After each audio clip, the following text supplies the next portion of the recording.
Middle east में करीब एक साल से जारी संघर्ष में गाजा पट्टी पर इजरायली हमले जारी हैं।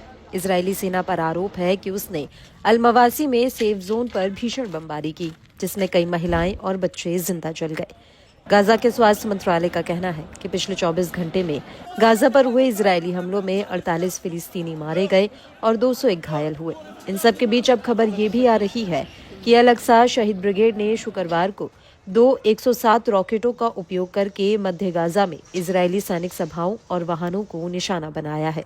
गाजा पट्टी में फिलिस्तीनी प्रतिरोध ने विभिन्न युद्ध मोर्चों पर इजरायली कब्जे वाली सेनाओं को निशाना बनाना जारी रखा है, जिससे ऑपरेशन अल-अक्सा फ्लड के हिस्से के रूप में कब्जे पर निश्चित नुकसान हो रहा है।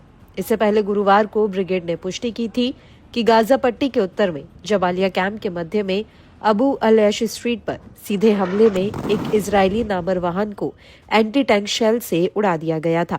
इस्लामिक प्रतिरोध आंदोलन हमास की सैन्य शाखा अल कसम ब्रिगेड ने घोषणा की थी कि उसके लड़ाके तेल में अल फलाह मस्जिद के बगल में एक एंटी कार्मिक तात्कालिक विस्फोटक के साथ 50 इजरायली सैनिकों वाले एक इजरायली पैदल सेना बल को निशाना बनाने में सक्षम थे।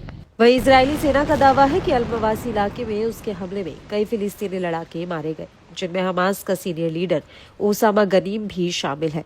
आईडीएफ के अनुसार ओसामा गनीम पर गाजा के लोगों पर दबाव बनाने और हमास के खिलाफ खतरों का पता लगाने का जिम्मा था।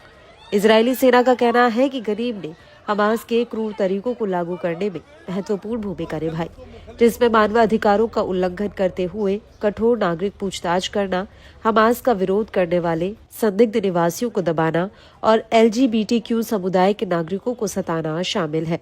आईडीएफ का कहना है कि उसने हमले में नागरिकों को होने वाले नुकसान को कम करने के लिए कई कदम उठाए, जिसमें सटीक गोला बारूद, हवाई निगरानी और अन्य खुफिया जानकारी का उपयोग करना शामिल है। दरअसल हिजबुल्लाह के साथ सीज फायर के ऐलान के बाद गाजा पट्टी के कई क्षेत्रों में इजरायली हमले तेज हो गए हैं। नॉर्थ गाजा में स्थिति लंबे समय से काफी भयावह बनी हुई है। आरोप है कि इजरायली सेना गाजा पट्टी के उत्तर में जमीन पर हर किसी और हर चीज को निशाना बना रही है। अल जजीरा की ताजा रिपोर्ट के मुताबिक शुक्रवार को इजरायली सेना ने कमाल अदवान अस्पताल पर एक बार फिर हमला किया है।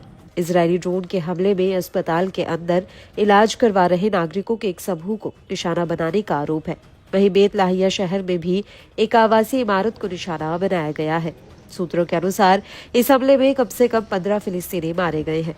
गाजा स्वास्थ्य मंत्रालय के अनुसार 7 अक्टूबर 2023 को हमास के हमले के बाद शुरू हुए गाजा युद्ध में अब तक कम से कम 44,580 फिलिस्तीनी मारे गए हैं और 1,05,739 घायल हुए हैं।